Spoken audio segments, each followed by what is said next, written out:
जी, आज south Africa ने India को पहले टेस्ट मैच में जो कि ईडन गार्डन्स कोलकाता में खेला गया 30 रन से हरा के इन दो मैचेस की सीरीज में 1-0 की लीड ले ली है जी। और इंडिया के लिए यकीनन एक ये बहुत ही एम्बैरेसिंग डिफीट है जी। और ये बहुत अरसे तक इस डिफीट पे बात होती रहेगी। ऑब्वियसली जब इंडिया घर में खेल रहा हो और पिचेस उनकी अपनी मतलब की हों तो everybody is expecting India to win.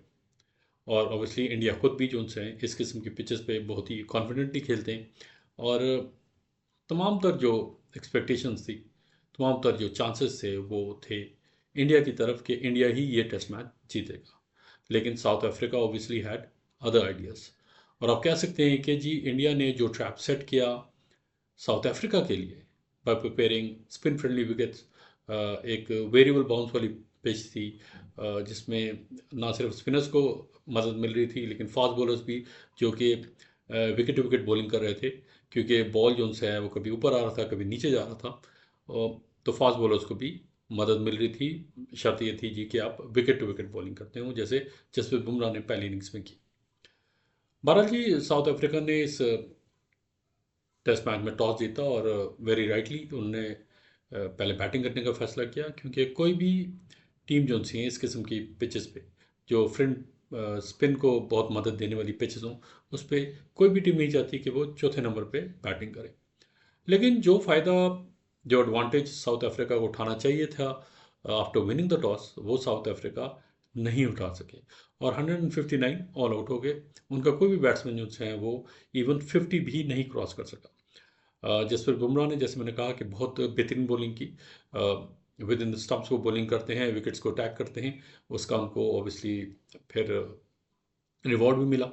5 खिलाड़ी उन्होंने आउट किए, उनके 16th 5 विकेट हॉल था, 27 रन सिर्फ उन्होंने दिए 14 ओवर्स में। फिर आई जी इंडिया की बैटिंग। इंडिया की बैट्समैन भी इस पिच पे जिस पे क्रैक्स जो उनसे हैं वो पहले दिन से ही जो उनसे हैं वो नुमायाँ होना शुरू हो गए थे। उस पर इंडिया ने स्ट्रगल किया, उनके बैट्समैन ने भी। और इंडिया ऑल आउट हुआ जी 189। इनफैक्ट वो आउट, उनके 9 खिलाड़ी आउट हुए। शुभमन गिल रिटायर्ड आउट थे, क्योंकि वो सिर्फ 4 रन पे बैटिंग कर रहे थे और उन्होंने एक स्वीप शॉट लगाया जो कि बाउंड्री पे गया, स्लॉग स्वीप। उसके बाद जब वो खड़े हुए तो उन्होंने अपनी गर्दन पकड़ ली और उनको कोई नेक इंजरी हो गई है, जिसकी वजह से वो उस इनिंग्स को छोड़ के जब गए तो दोबारा उन्होंने उस मैच में हिस्सा नहीं लिया। सेकंड इनिंग्स में भी वो बैटिंग करने नहीं आए। पारल जी 189 का मतलब है कि 30 रन की लीड। और फिर साउथ अफ्रीका की सेकंड इनिंग्स, साउथ अफ्रीका ने जिस तरीके से पहली इनिंग्स में बैटिंग की थी, एग्जैक्टली उनके जो बैट्समैन हैं उनने दोबारा जो उनसे स्ट्रगल किया। उस पिच के ऊपर सेट होना, उस पिच पे स्कोर करना बहुत ही मुश्किल काम था। आपको बहुत ही पेशेंस दिखाने की ज़रूरत थी, बहुत ही अपनी जो टेक्निक है आप लेट खेलने की ज़रूरत थी। और कोई भी बैट्समैन, आप उस पर कह सकते हैं कि कोई भी बैट्समैन उस पर सेट नहीं हो रहा था, क्योंकि बॉल जो उनसे है कोई कोई ऊपर आ रहा था, कोई नीचे आ रहा था, कोई ब्रेक हो रहा था, कोई सीधा रह रहा था, क्रैक्स में लगता था तो बाउंस जो है वो बहुत ज़्यादा हो जाता था, कभी बिल्कुल स्किड हो जाता था बॉल। तो कोई भी बैट्समैन उसके ऊपर जो अपनी जो बैटिंग स्किल्स हैं उस पर रिलाई नहीं कर पा रहा था, क्योंकि बहुत ही मुश्किल हो रही थी। लेकिन उसी पिच के ऊपर टेम्बा बवूमा ने डिटर्मिनेशन दिखाई जी। उन्होंने ये बताया जी कि मैं जो उनसे है वो इस पिच पे खड़ा रहूँगा। और उन्होंने हेल्प किया जी अपनी टीम को 153 सेकेंड इनिंग्स में। उसमें 55, 153 ऑल आउट में 55 जो था वो बमूमा का स्कोर था। मतलब 123 रन की उन्होंने लीड ली। इंडिया का टारगेट 124। और इंडिया ने फिर जो चौथी इनिंग्स थी इंडिया की बैटिंग आई। इंडिया के बैट्समैन एक दफ़ा फिर हमें नज़र आए जी स्ट्रगल करते हुए। और इस इनिंग्स में, जैसे पहली इनिंग्स में साइमन हामर ने बहुत अच्छी बॉलिंग की थी, मार्को यानसन ने बहुत अच्छी बॉलिंग की थी पहली इनिंग्स में, इंडिया की पहली इनिंग्स में। दोबारा से हामर और यानसन ने, उनकी जो कम्बिनेशन है, दोनों ने नया बॉल शेयर किया। पहला ओवर यानसन ने कराया, दूसरा हामर ने कराया। बहुत अच्छी बॉलिंग की और इंडिया को उन्होंने ऑल आउट किया थी 93। शुभमन गिल, जैसे मैंने कहा कि उन्होंने हिस्सा नहीं लिया, रिटायर्ड आउट हुए। तो इंडिया ऑल आउट हुआ 93, मतलब कि इंडिया 30 रन से ये मैच हारा। ऑब्वियसली जी हार और जीत जो उनसे हैं वो किसी भी स्पोर्ट का हिस्सा है। लेकिन इंडिया के लिए ये एम्बैरेसिंग क्यों है? क्योंकि इंडिया एक तो अपने घर में खेल रहे हैं जी, फिर पिचेस जो सी हैं वो बिल्कुल उनके मतलब की हैं। इंडिया ने इस मैच में 4 स्पिनर्स खिलाए थे जी।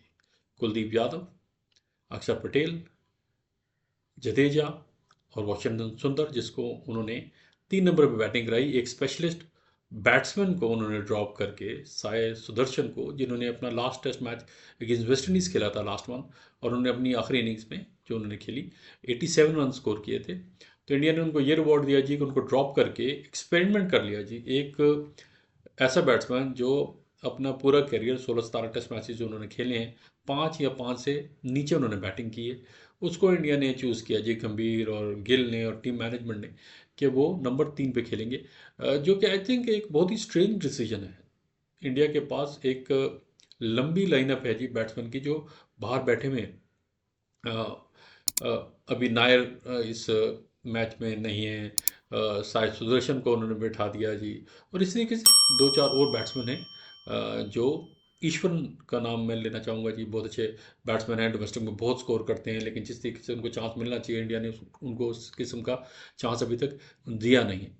तो एक एक ऑलराउंडर को जिसने कभी भी टेस्ट मैचेस में 3 नंबर पे बैटिंग नहीं की, इनफैक्ट जो डोमेस्टिक में भी आई डोंट थिंक के ज़्यादा मैचेस खेले हैं नंबर 3 वाशिंगटन सुंदर ने, आप उनको लेके आते हैं तो ऑब्वियसली फ़र्क तो पड़ता है। एक स्पेशलिस्ट बैट्समैन जो कि एक टॉप ऑर्डर का स्पेशलिस्ट है, जिसको पुराना नया बॉल खेलना आता है, जिसको लंबी इनिंग्स खेलने आती है, जिसको अपनी इनिंग्स कंस्ट्रक्ट करने आती है, obviously you needed one of those batsman to be there. लेकिन बहरहाल ये तो एक स्पेशलिस्ट बैट्समैन की बात है, लेकिन बाकी भी जो स्पेशलिस्ट बैट्समैन हैं, केएल राहुल, पंट और बाकी जो बैट्समैन हैं, वो भी कुछ इस मैच में कोई ख़ास कारकर्दगी दिखा नहीं सके। और फिर इंडिया जोन से हैं वो, उनकी अब ये सोच बन गई है, पक्की सोच बन गई है जी, कि इसी किस्म की पिचेस इंडिया ने बनानी है बहुत सालों से। ये नहीं है कि हमने देखा जी पाकिस्तान, अब ये ट्रेंड पाकिस्तान में भी आया। पाकिस्तान भी अब स्पिन फ्रेंडली विकेट्स बनाते हैं जी, नुमान को, साजिद को खिलाते हैं, तीसरा स्पिनर भी इनफैक्ट खिलाते हैं, ताकि उस उन कंडीशंस पे जो उनसे बाहर से टीम जो आने वाली हैं उनको ट्रबल दे सकें। लेकिन हमने देखा जी पाकिस्तान की भी ये वाली स्ट्रैटेजी जो उनसी है वो आस्ते आस्ते बैकफायर कर रही है। वेस्ट इंडीज़ के खिलाफ पाकिस्तान मैच हारा, सीरीज़ बराबर हो गई। साउथ अफ्रीका ने अभी पहला मैच हार के दूसरा मैच पिंडी में पाकिस्तान को हराया, इसी स्ट्रैटेजी पे स्पिनर्स के साथ ही। यहाँ पर भी हार्मन ने बहुत अच्छी बॉलिंग की थी अलॉन्ग विद केशव महाराज। हालांकि केशव महाराज ने इस मैच में इतनी खास बॉलिंग नहीं की, वो अपने पूरी फॉर्म में नज़र नहीं आए, लेकिन साइमन हामर जो कि एक इनएक्सपीरियंस बॉलर है मैं तो कहूँगा, उन्होंने बहुत ही अच्छे कंट्रोल के साथ बॉलिंग की और रिलिश किया जी ये कंडीशंस उनसे हैं। ऑब्वियसली उनको अपने घर में तो इस किस्म की कंडीशंस मिलेंगी नहीं बॉलिंग करने के लिए, तो उन्होंने पूरा फ़ायदा उठाया और दोनों इनिंग्स में उन्होंने 4-4 खिलाड़ी आउट किए। यानसन ने पहली इनिंग्स में 2 किए, इस इनिंग्स में 3 आउट किए। बहुत ही अच्छी बॉलिंग की और ख़ासतौर पे यानसन बैट्समैन को तंग कर रहे थे, क्योंकि वो बहुत ही लंबे कद के बॉलर हैं, तो उनका जो बॉल उठता था वो चेस्ट हाइट से ऊपर जा रहा था, और जो बॉल बैठता था वो बिल्कुल घुटनों पे आता था, तो वो भी काफ़ी ट्रबल जो उनसे है वो क्रिएट कर रहे थे बैट्समैन के लिए।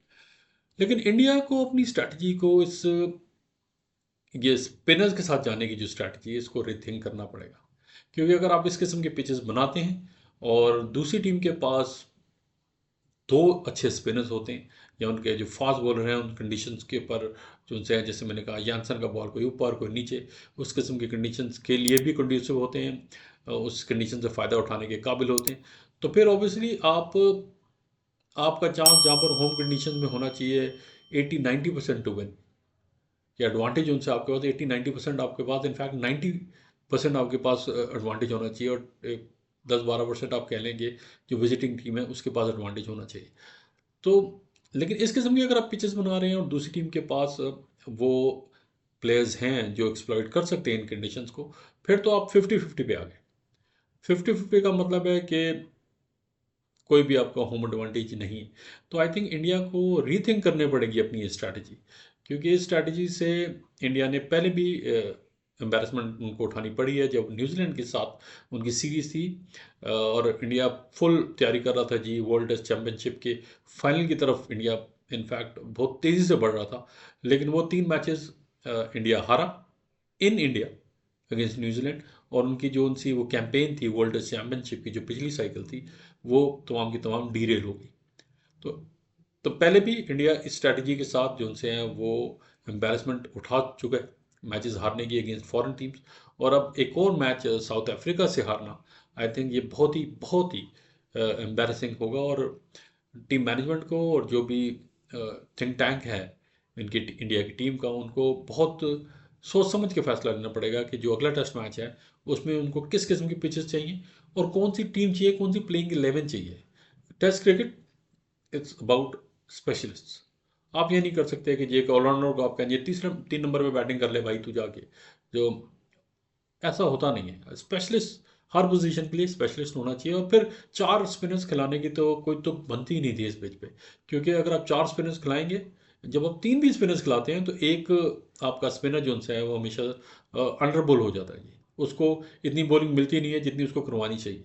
तो फिर अगर जब आप 3 की जगह 4 स्पिनर्स खिलाएंगे तो ऑब्वियसली एक तो फिर पक्का है जी कि उसको तो बॉलिंग बिल्कुल भी नहीं मिलेगी। तो इंडिया को ना सिर्फ किस किस्म की पिच चाहिए अगला मैच जीतने के लिए उस पर गौर करना पड़ेगा, बल्कि इंडिया को ये भी फैसला करना है कि उनको कौन सी प्लेइंग 11 खिलानी है। ये आज के लिए इतना ही, मिलते हैं बहुत जल्द। लेकिन जाने से पहले एक दफ़ा फिर आपसे रिक्वेस्ट है जी, अगर आपको ये वीडियो अच्छा लगा हो तो काइंडली लाइक करें, सब्सक्राइब करें, शेयर करें, और बेल आइकन को ज़रूर प्रेस करें ताकि जो भी मेरा आने वाला नया अपलोड है उसका नोटिफिकेशन आपको मिल सके। Thank you for watching, take care, God bless.